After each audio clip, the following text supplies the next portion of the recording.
Well, there's only 10 more days until opening day.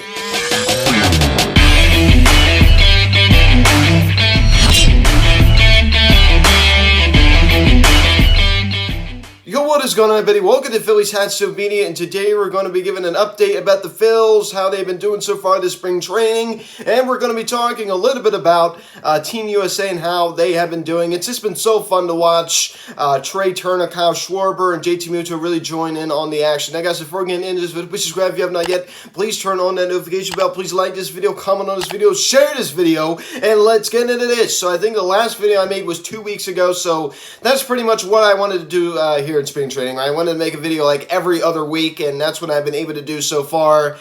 Maybe I'm going to be making at least one more video before opening day. I really hope to do an NL East preview. A lot of people wanted me to do that, so I think I'm going to do it.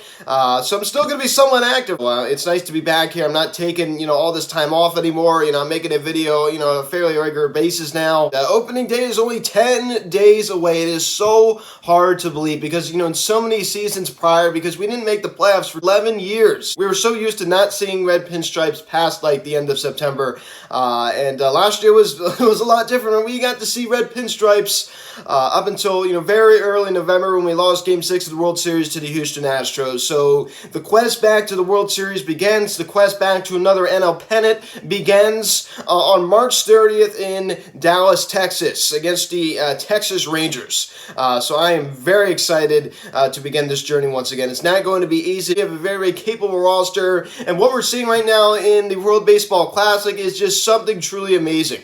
It's just been so fun. Trey Turner with 2 more home runs last night, ladies and gentlemen. 2 more home runs. He had a grand slam, a go-ahead grand slam against Team Venezuela the night before.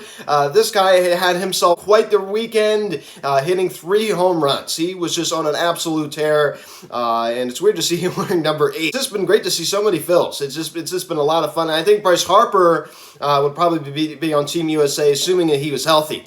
And speaking of Bryce Harper, Dave Dombrowski was talking the other day, and he said that he will not be back until around the All-Star break. That's what I've been saying. That's what a lot of other people have been saying. There's some speculation that maybe late, to early June. But I think that, you don't want to rush this guy back. You don't want to rush this guy back. You want to take this very, very seriously. He's still recovering from that Tommy John surgery. I don't think he'll be seeing any time out in right field until 2024. I think that's the right decision. Don't rush him back out there. Don't rush him back out there. I think last year proved that we can survive without him, especially now with the addition of Trey Turner, especially with JT Muto now getting back to his normal self. We're going to be just fine without Bryce Harper. I mean, does it certainly, does it sting not to have him in the lineup? Absolutely it does. As I've discussed in many videos prior to this one, it is certainly a bummer, but we can survive without him. Now, it can be reported about a week and a half ago, and he's on the road to recovery. He's doing a pretty good job. He's taking it very slow. They're really trying not to rush him back. And again, that's the right move. You don't want to rush this guy back. You don't want to rush this guy back. You want to let him take his time. Ranger Suarez has been dealing with some tightness in his left forearm, and he did throw a bullpen yesterday, and reportedly went pretty well. David Dombrowski said that he will be expected to start the first week of the regular season. So this should not affect his status going into the regular season. So that's pretty good news, but hopefully he could get that tightened up again. You don't want to rush this guy back out, especially how weak our number 5 is going to be. I'm really disappointed that they couldn't make that number 5 better, but Bailey Falter's going to have to do. I mean, he's going to give you like 5 innings tops. He's not really going to give. He's not going to be an innings eater for you. Hopefully he could be a decent option. But at times, Bailey Falter, I mean, especially, against division rivals like the New York Mets, he went out there and performed pretty well. But on a long-term basis, I don't know how he's going to work out in the number 5 spot. Of course, there's always a trade at the deadline or something like that. So I don't know if this is going to be the entire season. But going into opening day, Bailey Falter, most likely, I'd say it's like a 95% chance is going to be our number 5 starter. I think we've known this for a few months now. Even, prior to heading into camp, I think we did know that Bailey Falter was most likely going to be our number 5 starter because Dave Dombrowski did not go out and make a trade or make a free agent signing for number 5. So that's especially another reason why we need Ranger Suarez healthy, because if he's not there, boy, then 4 and 5 spots are going to be really, really weak. Number 5 spot's already weak. So the bottom rotation is just going to fall off like it did last year, and we don't want that to happen again because this is a stronger rotation, assuming that we stay healthy than last year. It is. So Nola, Weir, and Walker will be the first 4 starters in the rotation. That's pretty much confirmed right there. And again, that's a whole nother reason why you need Suarez to be ready for opening day. And you have to have some strength in the bottom rotation, and Ranger Suarez will provide that for you. I mean, he's certainly not a star by any stretch, but hey, he puts up pretty solid numbers. Had him in the bullpen 2019, 2020, very briefly in 2020, and then they had him as a closer in 2021, and then they moved him back to the start rotation because they wanted some longevity. They felt like they could get some longevity out of him. Of course, he's not the kind of guy that's going to give you 7 or 8 innings on an average night, but still, I mean, he could give you 6 to 7 innings. Maybe 6 2/3. And Andrew Painter began a late throwing program next week. Of course, he has not thrown a baseball since March 1st. When he suffered a sprained proximal UCL in his right elbow. Dave Dombrowski and the Phils are confident he can rebound without any surgery. So that's pretty good news. But as I said, I mean, this is one of the downsides when you have a lot of flamethrowers and the guys really can have a lot of heat with their fastball and have a lot of velo on that fastball. Sometimes it puts a lot of strain on that arm. This is an example right here. But I think he'll be fine. I'm glad that they're really taking their time with this guy because I tell you what, he's our top prospect. You don't want to rush this guy back out there. This is going to be a key piece in this organization, hopefully from years to come. You never know with Dave Dombrowski, the way that he's been, making trades, the past few years since being the president of baseball operations of this organization.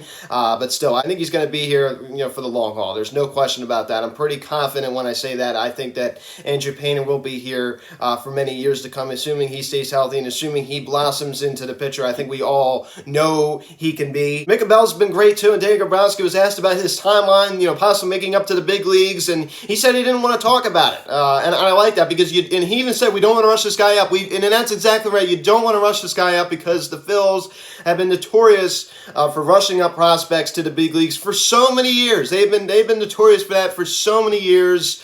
Sometimes it's worked out for him and it's okay, but other times it hasn't. I remember, Alec Bohm, I think he was rushed up to the big leagues. I think Bryson Stott, I think they rushed him up to the big leagues too soon. So there's just been so many examples. I mean, those are just 2 examples. There's just so many more examples of the Phils rushing up prospects to the big leagues, and they shouldn't be there. They shouldn't be there, but they rushed them up anyway. They end up just not performing as well because they should have gotten more time, in AAA or AA. So I mean, if you go take a look at Alec Bohm, he skipped over AAA. He didn't even play any AAA ball. He went from, right from Reading to the Phils. Now, the thing is that was during 2020 when there was no minor league baseball, so that also has to be mentioned as well. But still, I mean, that's pretty bold move by the Phils. The Phils currently hold a 12-10 record in spring training. Of course, the Phils did lose yesterday 9-5 against the Boston Red Sox at Baker Ballpark. Rhys Hoskins smoked a home run to center field, which is pretty nice to see. And it was great to have the game on TV. It was great to have it on the radio. It's still been pretty inconsistent. This is why I'm not in love with spring training, because not all the games are on the radio. It seemed to me, the past few years, it's just been getting less and less coverage. Which has just been really, really annoying. But on Friday, the Phillies swept out the Toronto Blue Jays in their split squad games by winning the away game 8-1 and winning the home game 4-2. So it was pretty nice to beat those Blue Jays. And then they got walloped by the Atlanta Braves last week by a final score of 15-5. Christopher Sanchez has not looked good so far this spring training. I mean, I'm not really that surprised. I'm not really that surprised. He has an 0-1 record with a 12 ERA and only 3 innings of work. But this is a guy that posted a 5.63 ERA and 40 innings of work last year. With a 2-2 record, a 1.38 WHIP. So Christopher Sanchez is not going to be the kind of guy that's going to put up great numbers for you. I understand it's only 3 innings of work. It may be kind of harsh for me to say, he's had a really bad spring training. Only 3 innings. I think if this guy would have gotten 12 or 13 innings, I think he probably would not be putting up the best numbers. I think that's pretty fair to say. But the Atlanta Braves certainly were putting on a show against us. But who cares? It doesn't count. I mean, no one cares. I certainly don't care. Got a slugfest against New York Yankees. George M. Steinbrenner Field and won that game 98, and then we walloped the Detroit Tigers 10-1 on Thursday afternoon, then lost against the Atlanta Braves on a Saturday night game 5-1. So we look to rebound today at Baker Ballpark. We're at home. Of course, Trey Turner, Kyle Schwarber, JT Muto, and Tyler Walker hopefully rejoining the Phils at the end of this week. Of course, Team USA has advanced onto the World Baseball Classic Championship. as they will play the winner of tonight's Japan versus Mexico game. I definitely think Japan definitely has the edge in that one. Of course, they beat Cuba last night with a big help from, as I said, Trey Turner with 2 home runs last night. The go-ahead grand slam against Venezuela the night before. I thought he was going to be going against Jose Alvarado there for a second. That would have really been funny. I'm warming up in the pen when Trey Turner hit that grand slam. I mean, that was just electric. I mean, it almost looked like a Little League game with him running around the bases and all of his teammates waiting for him at home plate. This has just been a very exciting tournament, and it's just been so fun to watch. So, you know, a lot of stars, and even if you go take a look and watch like a team like Japan, you know, maybe future stars you'll see in Major League Baseball. So it's kind of nice to get some insight even if you watch them. So this has just been a really exciting tournament with a lot of great players. As I said, only 10 more days until opening day. It's hard to believe. We're already at that time once again in spring training. Of course, it just goes on and on and on. I think this is the time in spring training where we're just all so tired of spring training. We're just ready for meaningful baseball, real baseball that means something. It's not fun to talk about games that don't mean anything. It's not. I want to get fired up. I want to get excited. I want to, you know, start, you know, yelling on here. I want to start showing my emotion. It's hard to show emotion about meaningless games with, you know, some, you know, meaningless minor leaguers. Of course, spring training has, you know, a good amount of importance when you go take a look at, you know, your top prospects like, you know, Bell and Painter, and even Yohan Rojas, you know, and guys like that. So guys, that's pretty much it. I hope to see you within the next week and a half or so. Maybe making one, you know, final video. There's just not much to talk about in spring training. I mean, there just isn't. Of course, there's been some injury updates. There's been some, you know, World Baseball Classic updates, which have been very exciting, but and I just can't wait for the regular season. So guys, thanks so much for watching this video. Please subscribe if you haven't yet. Please turn on that notification bell. Please like this video, comment on this video, share this video. Check out the social media link in the description section at Phillies Hot Stove Media, Instagram. Follow me on Twitter at @PHotStoveMedia. Call or text 267-225-3392. Email me, PhilliesHotStoveMedia@gmail.com. So guys, thanks so much for watching. I'm Luke, and I'll talk to you later. Let's go Phillies. I'll see you guys.